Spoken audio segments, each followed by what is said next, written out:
Abran sus Biblias, hermanos, en el libro de Éxodo, capítulo 20, versículo número 13. No matarás. Oremos. Bendito Dios maravilloso, una vez más, Señor, nos ponemos en tus manos para que al meditar en tu palabra, Señor, nuestra mente esté clara, nuestro corazón dispuesto. Y tu palabra, Señor, sea sembrada en nuestro corazón, como es sembrada la buena semilla en la buena tierra. Y que tú puedas cosechar fruto de nosotros. Te lo pedimos, Padre, en el nombre de Jesús. Amén. Bien, hermanos, hace 8 días empezamos a meditar sobre este sexto mandamiento, ¿verdad? Les decía yo, la Biblia es extraordinaria por muchas razones, y una de esas razones por la cual la Biblia es extraordinaria es porque con pocas palabras nos puede decir muchísimo. Y es el caso de este mandamiento, son solo 2 palabras.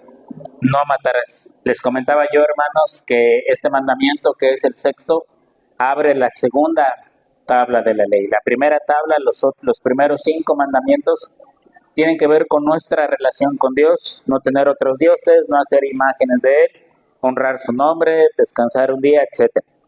Pero estos 5 mandamientos de la otra tabla que empiezan con el sexto, tienen que ver con nuestra relación o nuestras relaciones con nuestro prójimo, no robar, no matar, no cometer adulterio, etc. También les decía yo, hermanos, lo que el mandamiento prohíbe en sí, y lo que está prohibiendo es el asesinato, el homicidio en primer lugar. Tomar ilegalmente e injustamente la vida de una persona es lo que está prohibiendo este mandamiento. No mates, no cometas homicidio. También les decía yo, hermanos, pues prohíbe todas aquellas formas de homicidio como el suicidio, el aborto, estar de acuerdo en un asesinato, encubrir un asesinato o participar de manera indirecta en un homicidio. Eso es lo que está prohibiendo este mandamiento.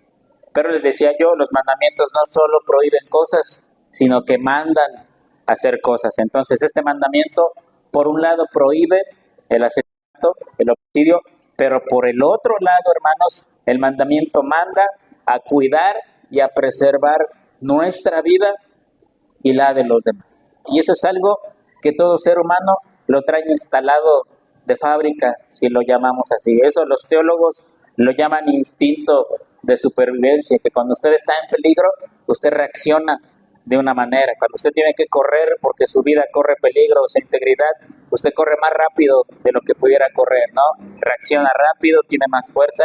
Todo eso, hermano, se llama instinto de supervivencia, que cuando acerca su mano al fuego, automáticamente la retira porque usted preserva su vida. Entonces, hermanos, el mandamiento no solo está prohibiendo el homicidio, sino que nos está diciendo, cuida tu vida, preserva tu vida y la vida de los demás en lo que se pueda, ¿no? Entonces, hacíamos la pregunta, hermanos, si está en nuestras posibilidades preservar y defender nuestra vida, ¿tenemos que hacerlo? Hoy, desgraciadamente, la inseguridad en nuestro país y en todo el mundo es grande. Y a veces los ladrones no solo se conforman con lo material, sino que a veces quieren dañar más a la persona o a las personas, ¿no? Poníamos el ejemplo y decíamos, un ladrón se mete a nuestra casa en la noche, nosotros lo sorprendemos y tenemos la capacidad de someterlo hasta que llegan las autoridades. ¿Debemos hacerlo o no debemos hacerlo? Entonces el mandamiento dice, cuida y preserva tu vida. Y esto, hermanos, va a ser en la medida de lo posible, porque si un día, Dios no lo quiera, nos asaltan, siempre lo material se puede recuperar. Trabajando, esforzándose, se recupera, ¿no? Pero la vida o la salud o el daño en el cuerpo, eso es difícil de recuperar o imposible completamente. Entonces, si no se puede uno defender, pues hay que dar lo material, no hay otra opción. Pero si en algún momento está en nuestras manos cuidar y preservar nuestra vida, la de nuestra familia o la de otra persona, entonces el mandamiento nos manda a que lo hagamos. También les decía yo, hermanos, no se trata de andar de buscapleitos y andar echándole pleito a todo el mundo. Simplemente, si en algún momento surge la necesidad y yo puedo y es emergente cuidar y preservar mi vida, entonces lo hago y no hay ningún problema. Amén, hermanos. Y lo último que les comenté, pues es también este mandamiento dice, preserva tu vida, tu cuerpo. Si debemos comer de una manera porque padecemos una enfermedad, tenemos que cuidar el cuerpo. Si tenemos que activar nuestro cuerpo para que no nos dure más, no se enferme, hay que hacerlo, hermanos, comer adecuadamente, no poner nuestra vida en peligro, no trabajar sin descansar. Esto es lo que está mandando este mandamiento. Sí, hermanos, hasta ahí quedamos claros. Bueno, ahora les dejé una tarea que meditar, ¿se acuerdan? Ustedes van a leer en el Antiguo Testamento pasajes, no son pocos, son muchos. En el Antiguo Testamento se habla de guerras, de batallas, en las que Dios le decía a su pueblo, vayan sobre tal pueblo y acaben con todos, hombres, mujeres, niños, animales, no dejen uno solo vivo. E Israel iba y hacía la guerra y cumplía el mandato de Dios. ¿Eso no será violar el sexto mandamiento? Porque Dios les dijo, no matarás. Y en otros pasajes leemos que Dios dice, vayan y acaben con ellos, terminen con ese pueblo, no dejen uno solo vivo. De hecho, hay un pasaje donde el profeta Samuel llega con Saúl y la orden había sido acabar con el pueblo y matar a los reyes del pueblo. Y Saúl no lo hizo, preservó la vida de los reyes. Y Saúl llega y le dice, no es de esa manera. Y Samuel mismo va y le corta la cabeza a los reyes.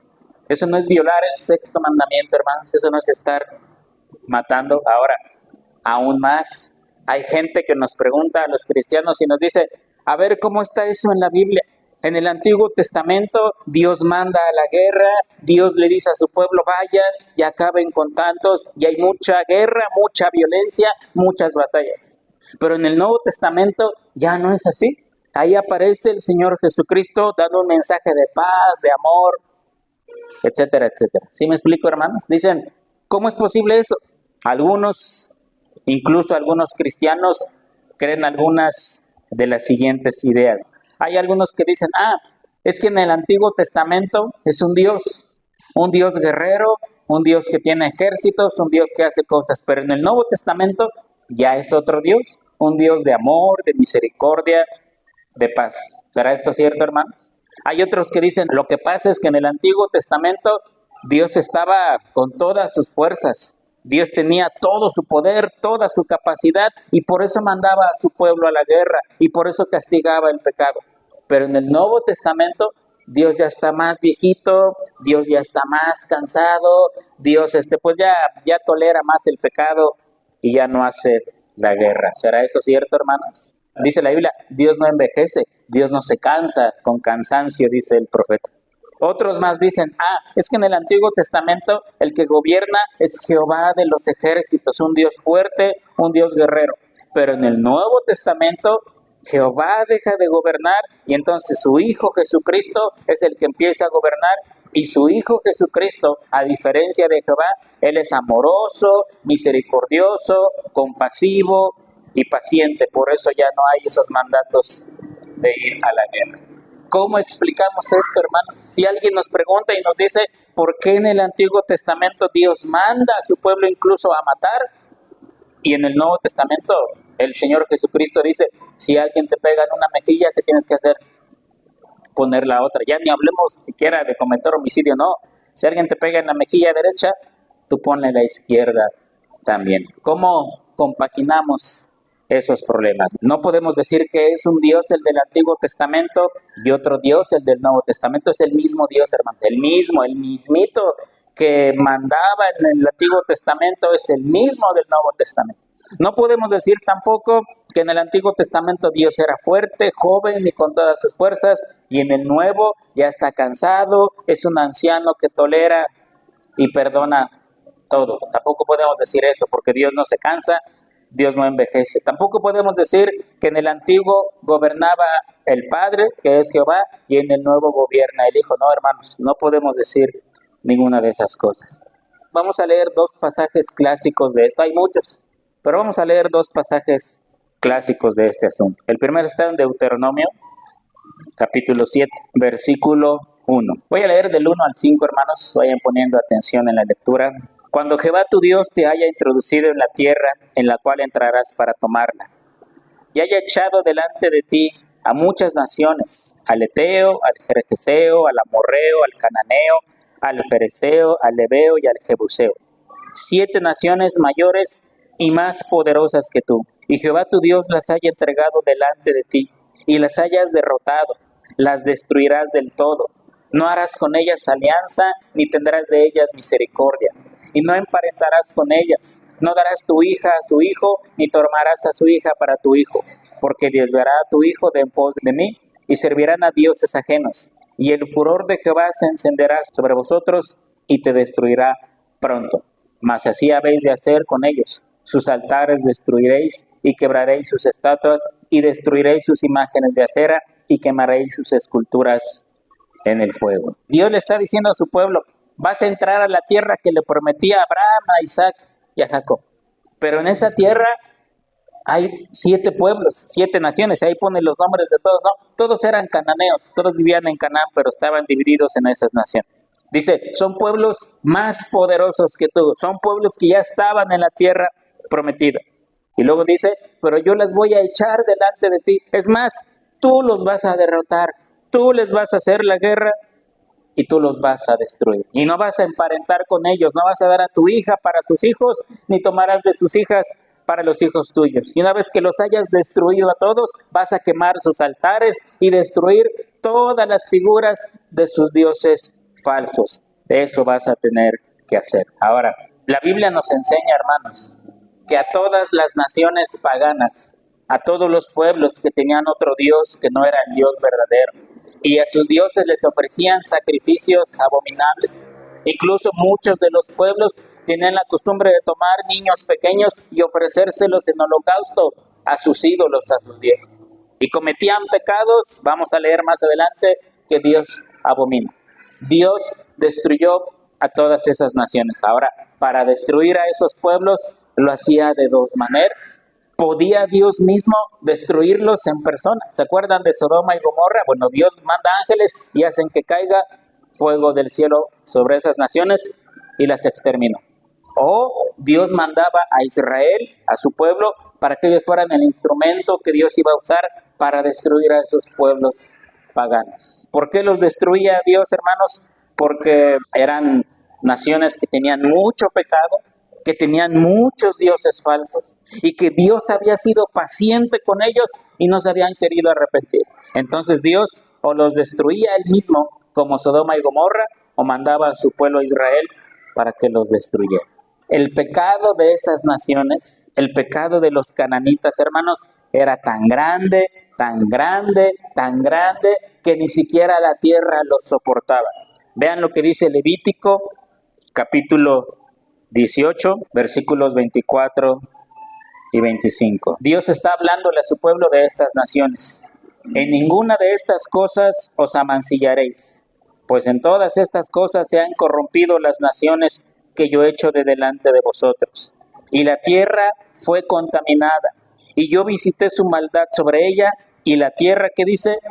Vomitó a sus moradores. Dice, la tierra vomitó a sus moradores. ¿Alguna vez usted ha olido algo que nada más de olerlo le dan ganas de... Ya sabe, ¿no? Bueno, dice Dios, el pecado de estas naciones, el pecado de estos pueblos fue tan grande, que la tierra los vomitó, la tierra misma los desechó. Ahora, usted tendría que leer los capítulos anteriores para que vea de qué pecados Dios está hablando. En estas naciones, hermanos, había cualquier pecado que usted se pueda imaginar. Había incesto, había fornicación, había adulterio, homosexualismo, lesbianismo, idolatría, homicidio, robo, todos los pecados que usted se pueda imaginar, desde el más pequeño hasta el más grande, estos pueblos los tenían. Y Dios dice, la tierra los vomitó, ni siquiera la tierra los soporta, tienen que perecer. Ahora, Dios, hermanos, no llega y destruye. Dios es paciente primero. Dios llama al arrepentimiento. Y estas naciones que Dios destruyó, por lo menos tuvieron 300 o 400 años para arrepentirse. Génesis capítulo 15, versículo número 16. Aquí Dios está hablando con Abraham y le está diciendo Dios a Abraham que él va a tener mucha descendencia y que su descendencia va a heredar la tierra. Génesis 15, 16 dice de esta manera: y en la 4ª generación volverán acá, porque aún no ha llegado a su colmo la maldad del amorreo hasta aquí. Cuando habla de los amorreos, habla de esas naciones paganas. Para que usted entienda este versículo, Dios está hablando con Abraham y le dice: Abraham, tu descendencia va a ser muchísima. Puedes contar las estrellas del cielo, puedes contar los granos de arena en la playa, así va a ser tu descendencia. Solamente que tu descendencia, antes de tomar posesión de la tierra, van a ser esclavos en Egipto. Y allí en Egipto van a durar muchos años de esclavos. ¿Cuántos años duraron, hermanos? Como 400 años. Y Dios le dice, en esos 400 años, la maldad de estas naciones no ha llegado a su colmo. La maldad de estas naciones va a llegar a su colmo y ustedes no pueden entrar en la tierra. Cuando la maldad de esas naciones haya llegado a su límite, entonces ustedes van a entrar en la tierra, terminará su esclavitud en Egipto y destruirán a esas naciones. ¿Cómo sabemos, hermanos, que durante esos 400 años Dios fue paciente con esas naciones y esperó a que se arrepintieran? ¿Cómo lo sabemos? ¿Conocían ellos de Dios? ¿Usted cree que esas naciones paganas conocían de Dios o no conocían de Dios? Leamos Josué, capítulo 2, versículos 10 y 11. Porque hemos oído que Jehová hizo secar las aguas del Mar Rojo delante de vosotros cuando salisteis de Egipto, y lo que habéis hecho a los dos reyes de los amorreos que estaban al otro lado del Jordán, a Sehón y a Og, a los cuales habéis destruido. Oyendo esto, ha desmayado nuestro corazón, ni ha quedado más aliento de hombre alguno por causa de vosotros, porque Jehová vuestro Dios es Dios arriba en los cielos y abajo en la tierra. Los israelitas cruzaron el río Jordán, tomaron la tierra prometida y la primer ciudad que iban a destruir, ¿cómo se llamaba? Jericó. Llegaron y acamparon cerca de Jericó. Pero antes de destruir Jericó, ¿qué hizo Josué? Mandó espías a Jericó para que vieran cómo estaba la ciudad. Y entonces cuando ya estaban en Jericó, una mujer que era ramera, que se llamaba Rahab, los ocultó en su casa. Y entonces ella les dice, ¿saben qué? Tenemos miedo de ustedes. Desde el momento que su campamento se puso junto a nuestra ciudad, estamos temblando de miedo. Porque hemos oído cómo Dios los sacó de Egipto y cómo cruzaron el Mar Rojo. Sabemos todo lo que Dios ha hecho por ustedes. Sabemos que Dios viene con ustedes. Y como dice el versículo que leímos, sabemos que su Dios es Dios en los cielos y Dios en la tierra. Estamos temblando de miedo. Y entonces Rahab les dice, por favor, prométanme que cuando vengan y destruyan la ciudad, a mí y a mi familia nos van a preservar la vida. Ellos hacen un pacto con ella y le dicen, porque nos escondiste de los habitantes de Jericó, el día que lleguemos a destruir esta ciudad, te vamos a preservar la vida a ti y a todos los que están dentro de tu casa. Y ella colgó un cordón rojo en la ventana de su casa para que cuando entraran a destruir, la salvaran a ella y a su familia. Así sucedió. Pero yo quiero que vean, hermanos, los habitantes de Jericó, cuando vieron a los israelitas, temblaron de miedo. Dice el versículo, hemos desfallecido y el aliento se nos ha ido. Porque nosotros sabemos qué pueblo son ustedes. Porque nosotros conocemos quién es el Dios al que ustedes adoran. Y tenemos mucho miedo. Y tenían razón, hermanos. Venían desde Egipto causando destrozo por donde pasaban ellos, porque Dios iba delante de ellos. ¿Sabían estos pueblos quién era el Dios de los israelitas? ¿Conocían estos pueblos quién era el Dios de Israel? Claro que sí, hermanos. Porque aquí Rahab está diciendo, nosotros sabemos todo lo que Dios ha hecho con ustedes desde que salieron de Egipto hasta el día de hoy. Y tenemos mucho miedo. Y cuando salieron de Egipto hasta que llegaron a la tierra prometida, ¿cuántos años pasaron, hermanos? 40 años. Y los pueblos de Canaán sabían quién era Dios. Entonces, hermanos, Dios destruyó esas naciones porque su pecado era demasiado. Y no los destruyó en ignorancia porque sabían quién era Dios Todopoderoso. ¿Han leído la historia de Jonás? Dios mandó a Jonás a predicar a Nínive y diciendo, esta ciudad va a ser destruida por Dios porque su pecado ha subido delante de su presencia. Los habitantes de Nínive se arrepintieron y ¿qué hizo Dios? Ya no destruyó la ciudad. Dios jamás va a destruir un pueblo si primero no le avisa, si primero no le habla, si primero no es paciente con él. Leamos otro pasaje. Este pasaje es feo. Bueno, no que la Biblia sea fea, sino lo que dice, hermanos. Yo muchas veces había leído este pasaje y un día que le puse atención dije, ¿qué dice? ¿Qué es lo que está diciendo ahí? Libro de los Salmos, capítulo 137, Versículo 9. Dichoso. ¿Qué es dichoso? Feliz, bienaventurado el que tomare y estrellare tus niños contra la peña. Feliz, dichoso, alegre, aquel que tome a tus niños y los estrelle contra una peña. ¿Se imagina esa escena, hermanos? Tomar un niño y estrellarlo con una piedra. La versión de Dios habla hoy, el mismo versículo dice de esta manera: feliz el que agarre a tus niños y los estrelle contra las rocas. ¿Sí está viendo lo que dice el versículo, hermano? Esto no es bonito. Dichoso aquel hombre que agarre a tus niños y los estrelle contra una piedra, va a ser muy feliz, ¿verdad? Ahora, el problema que a veces tenemos, hermanos, es que tenemos una idea errónea de Dios. Les pregunto, ¿Dios es amor? Sí, Dios es amor. Dios es paz, Dios es paz. Dios es paciente, Dios es paciente. Dios es misericordioso, Dios es misericordioso. ¿Dios perdona el pecado? Sí, Dios perdona el pecado. Pero eso es solo una parte de Dios.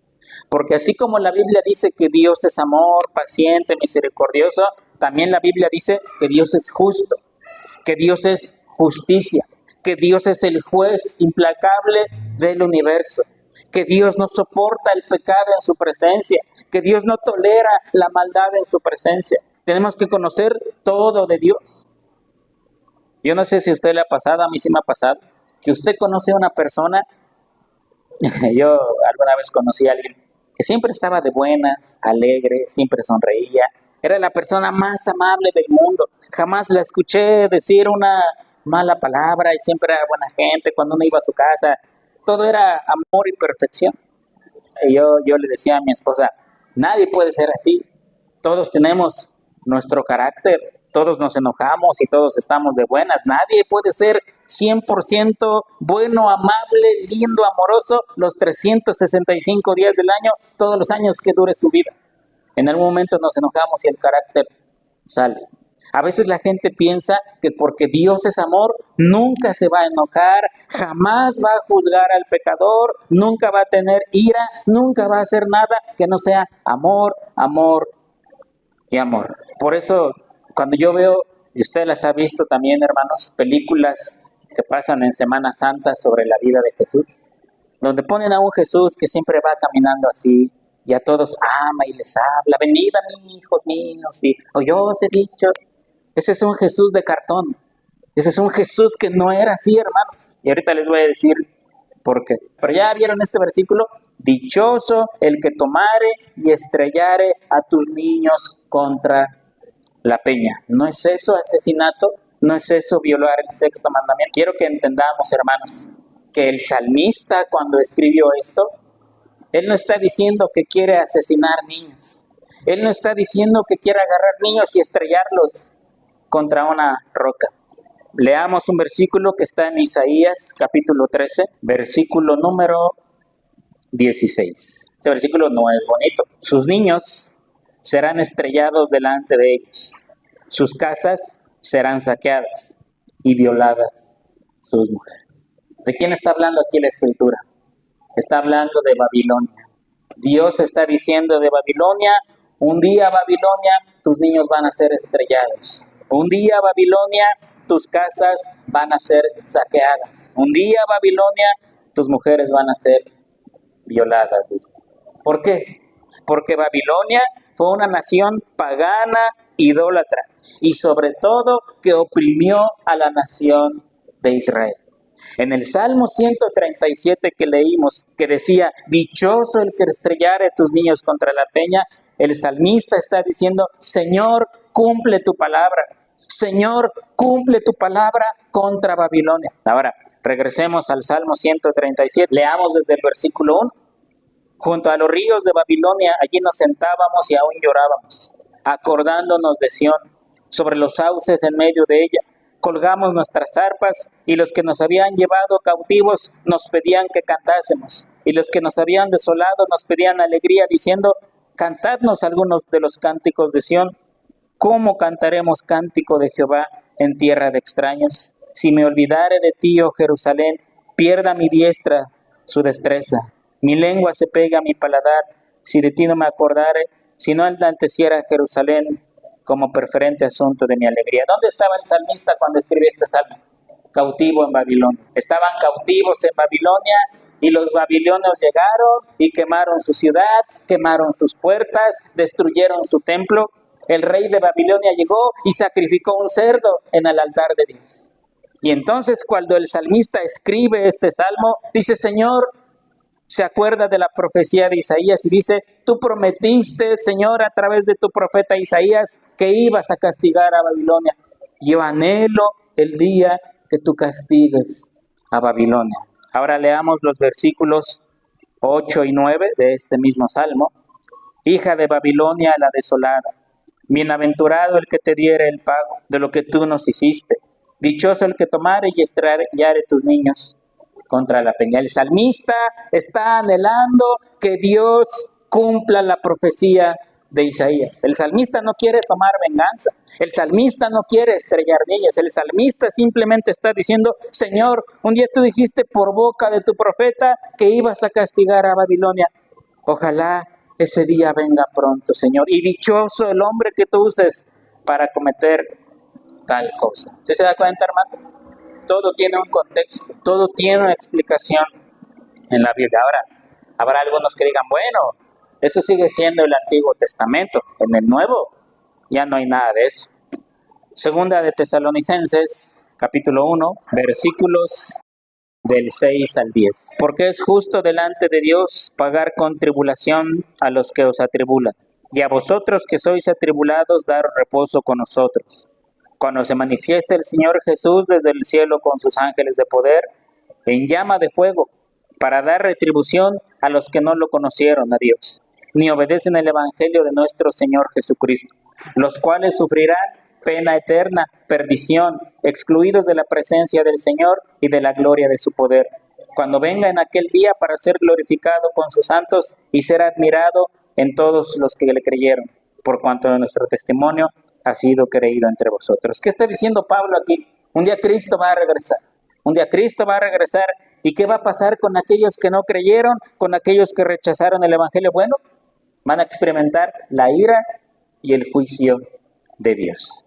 Apocalipsis capítulo 6, versículos 9 y 10. Cuando abrió el quinto sello, vi bajo el altar las almas de los que habían sido muertos por causa de la palabra de Dios y por el testimonio que tenían. ¿Quiénes son esos, hermanos? Esos son los mártires, los que mueren por causa del Evangelio, por causa de ser cristianos. ¿Qué hacen los mártires en el cielo?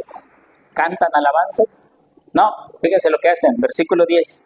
Y clamaban a gran voz diciendo, ¿hasta cuándo, Señor, santo y verdadero, no juzgas y vengas nuestra sangre en los que moran en la tierra? Juan ve y dice que abajo del altar de Dios había almas de todos aquellos que han muerto por causa del Evangelio, de todos aquellos que perdieron su vida por ser cristianos. Y le dicen, Señor, ¿hasta cuándo no vas a vengar nuestra muerte? ¿Hasta cuándo no vas a hacer justicia de aquellos que nos quitaron la vida solo por predicar tu nombre? Y bueno, todo Apocalipsis, hermanos, es la ira de Dios derramada sobre la humanidad. El problema es que surgen pensamientos de repente que no están en la Biblia, pero que son tan bonitos pensamientos que se hacen famosos, y hay gente que piensa que sí están en la Biblia. ¿Qué dice un pensamiento? Dios aborrece al pecado, pero ama al pecador. Eso suena muy bonito. Dios aborrece el pecado, pero ama al pecador. Es un pensamiento bonito, hermano, pero no está en la Biblia. La Biblia dice, Dios aborrece el pecado y aborrece a los pecadores también. Dios dice que todo el tiempo, todos los días, Dios está enojado con el pecador. Todo el tiempo, todos los días, eso búsquenlo en Salmos, todo el tiempo Dios está enojado con el pecador. Dios no puede amar al pecador porque tiene todo lo que Dios detesta. Pero la gente dice, es que Dios es amor. Sí, Dios es amor. También es justicia, también es disciplina, también es juicio. Los que tenemos hijos, los amamos con todo nuestro ser. Y procuramos para ellos lo mejor, los alimentamos, les damos ropa, lo necesario. Quisiéramos llevarlos a la mejor escuela, quisiéramos darles siempre lo mejor porque los amamos. Pero no por amarlos no los voy a educar, no por amarlos no los voy a disciplinar. La misma Biblia dice, aquel padre que no disciplina a su hijo no lo ama, lo aborrece, quiere que le vaya mal en la vida. ¿Qué hijo es aquel a quien el padre no disciplina? Entonces, hermanos, cuando la gente habla de Dios, solo le gusta hablar lo que le gusta de Dios. Dios es amor, nos ama a todos. Hay gente que dice, Dios nos ama tal y como somos. Hermano, eso no es cierto tampoco. Porque si fuera así, que Dios nos amara tal y como somos, entonces en el momento que Dios llegara a nuestra vida, no cambiaría nada en nosotros, porque nos ama tal y como somos. Pero cuando Cristo viene a nuestra vida, dice el Señor Jesucristo, tiene que nacer de nuevo el hombre. La vieja criatura es quedada atrás y todas las cosas son hechas nuevas, porque Dios no puede amar el pecado. Entonces, en el Antiguo Testamento no es otro Dios, es el mismo Dios ahora. Lo que sí queda claro, hermanos, es que en el Nuevo Testamento el Señor Jesucristo vino a mostrarnos más el amor de Dios, más la justicia de Dios. Pero no vino a enseñarnos otro Dios. El mismo Dios que castigó el pecado en el diluvio en los tiempos de Noé es el mismo Dios que alabamos. El mismo Dios que hizo salir fuego de su presencia porque 2 sacerdotes ofrecieron algo que él nunca había mandado. Es el mismo Dios que adoramos hoy, hermanos. El mismo Dios que hizo temblar el monte Sinaí cuando dio su ley. Es el mismo Dios que adoramos, hermanos. El mismo Dios que le quitó la vida a un hombre que detuvo el arca para que no cayera. Es el mismo Dios que adoramos. El Dios que mandó destruir naciones enteras en el Antiguo Testamento, hermanos, es el mismo Dios que nosotros adoramos.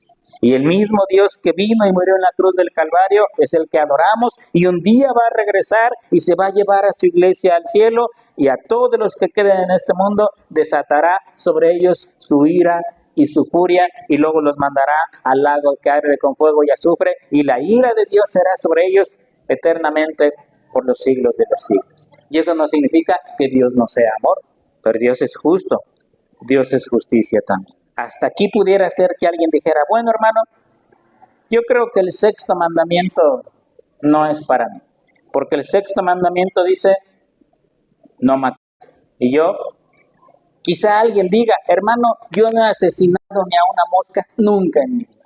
Yo creo que ese mandamiento de no matarás no es para mí. Yo estoy libre de eso. Jamás he matado a nadie y creo que nunca lo voy a hacer. Pero deberíamos preguntarle a nuestro Señor Jesucristo qué opina de nosotros. Vamos a leer un pasaje, no se los voy a explicar hoy, se los voy a explicar dentro de 8 días. Mateo capítulo 5, versículo 21. Aquí Jesús va a tomar el 6º mandamiento y lo va a explicar como tiene que ser explicado. Oísteis que fue dicho, aquí está hablando el Señor, oísteis que fue dicho a los antiguos, no matarás. Ahí está el 6º mandamiento. Y cualquiera que matare será culpable de juicio. Pero yo os digo que cualquiera que se enoje contra su hermano será culpable de juicio. Y cualquiera que le diga necio a su hermano será culpable ante el concilio. Y cualquiera que le diga fatuo quedará expuesto al infierno de fuego. ¿Quién se ha enojado contra su hermano? ¿Quién le ha dicho necio a alguien? Ahora, no digamos necio, ¿quién le ha dicho más? Seguimos leyendo. Por tanto, si traes tu ofrenda al altar y allí te acuerdas de que tu hermano tiene algo contra ti, deja allí tu ofrenda delante del altar y anda, reconcíliate primero con tu hermano y entonces ven y presenta tu ofrenda. Ponte de acuerdo con tu adversario pronto, entre tanto que estás con él en el camino. No sea que el adversario te entregue al juez y el juez al alguacil y seas echado en la cárcel. De cierto te digo que no saldrás de allí hasta que pagues el último cuadrante. Los judíos en los tiempos del Señor Jesucristo se sentían orgullosos. Y había judíos que decían, yo jamás he matado a alguien, yo nunca he asesinado, por lo tanto, yo soy libre del 6º mandamiento, lo he cumplido a cabalidad. Y entonces el Señor les dice, vamos a ver si esto es cierto. A ustedes les dijeron, no matarás, y cualquiera que mate será llevado ante el concilio. Y luego dice el Señor, pero yo les voy a decir una cosa, cualquiera que se enoje contra su hermano será culpable ante el concilio.